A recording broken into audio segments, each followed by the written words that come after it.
मिळाल्यानंतर आज पहिल्यांदा दगडूशेठचं दर्शनाला आलाय, काय भावना आहे?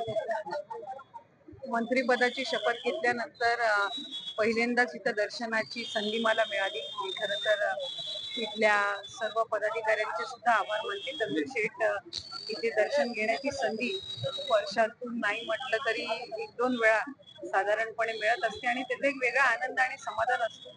देशभरातून जगभरातून भक्त इथे दर्शन घेण्यासाठी येत असतात आणि मी सुद्धा आज ही नवीन पुन्हा एकदा जबाबदारी घेतल्यानंतर पहिल्यांदाच इथं दर्शनाला येऊन मला अत्यंत आनंद होत आहे. गणरायाच्या आशीर्वादाने पुढच्या कालावधीमध्ये महायुतीच्या सरकारमध्ये आणखीन सकारात्मक पद्धतीनं काम करण्याची ऊर्जा ही निश्चितपणाने इथे आल्यानंतर मिळत असते. बाप्पाकडे काय मागितलं?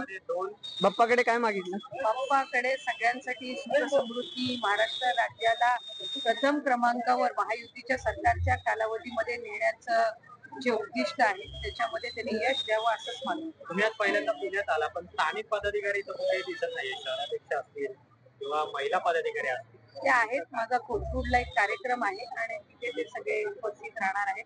मी दर्शनासाठी आलेली होती आणि इथेही मी फारसं काही ठरवलेलं नव्हतं. मी दरवेळेला इथं आली की दर्शनाला येत असते.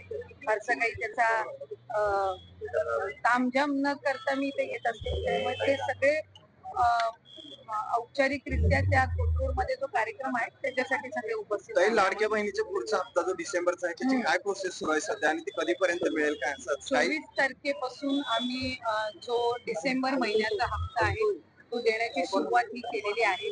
मधले हे 1-2 दिवस सुट्टीचे असल्यामुळे त्यावेळेला थोडी ती प्रोसिजर 1 दिवसासाठी आम्हाला वर घेतला होता.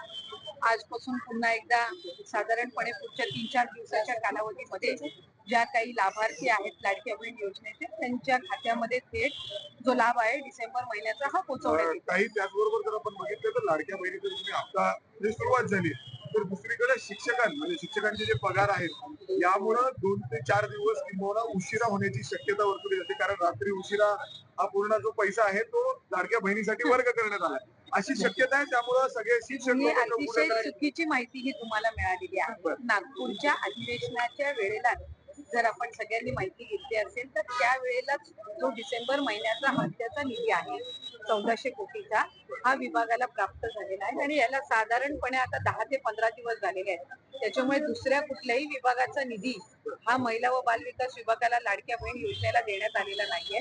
हा साधारणपणे दर महिन्याच्या हप्त्यासाठीचा जो निधी आहे हा 10 दिवसापूर्वी आम्हाला प्राप्त झाला आणि आचारसंहितेच्या कालावधीमध्ये 1-1.5 महिन्याच्या कालावधीमध्ये जो लाडक्या बहिणीचा हप्ता आचारसंहितेमुळे स्थगित होता त्याची सुरुवात आम्ही केलेली आहे आणि याचा दुसऱ्या कुठल्याही विभागाच्या निधीशी काही संबंध नाही. पगार वेळेवर होणार म्हणजे जे काय निश्चितपणाने त्या विभागाच्या जे मंत्री आहेत ते त्या संदर्भातली दक्षता ही घेत असतात आणि मला वाटतंय की कुठल्याही एका योजनेचा दुसऱ्या कुठल्याही योजनेच्या एकंदर निधीवर काही परिणाम होत नाही. काही लाडक्या बहिणींना जे हप्ते दिले जात आहेत, खरं तर ज्या महिलांना हप्ते दिले जातात त्या महिलांचे हात कुठेतरी सरकार त्यांच्यातून कुठेतरी श्रम किंवा काम त्यांना संधी देणार आहे का फक्त हप्तेच देत राहणार आहेत त्यांच्या हातांना महिलांच्या हातांना योजना आहे आणि त्या योजनेमधनं आर्थिकरित्या महिलांना सक्षम करण्याची दुर्गम भागातील असतील गरजू भागातील असतील त्या महिलांना सक्षम करण्याची भूमिका आहे.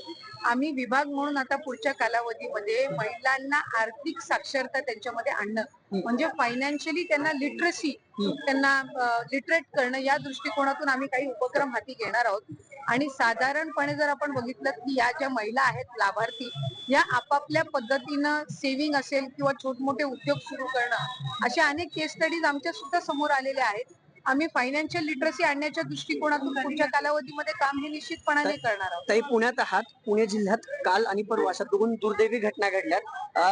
तिन्ही अल्पवयीन मुली आहेत. एक तर पोलीस कर्मचाऱ्यांनी अनैसर्गिक अत्याचार केला तर दुसरं जे घडले तिथं पण राजगुरुनगरमध्ये 2 सख्या बहिणींना अत्याचार करत त्यांना ठार मारण्यात आली. याची माहिती घेतली आहे का आणि या सगळ्या प्रकरणावर महाराष्ट्रभर घडते काय तुम्ही मंत्री म्हणून सगळे ऍक्शन घ्यायला सांगितले? मी त्याची प्राथमिक माहिती घेतलेली आहे. फार काही डिटेल माहिती अद्याप तरी माझ्याकडे त्या संदर्भातली आलेली नाही पण या सर्व ज्या घटना आहेत या निंदनीयच आहेत. आपण सगळे त्याचा निषेधच करत असतो.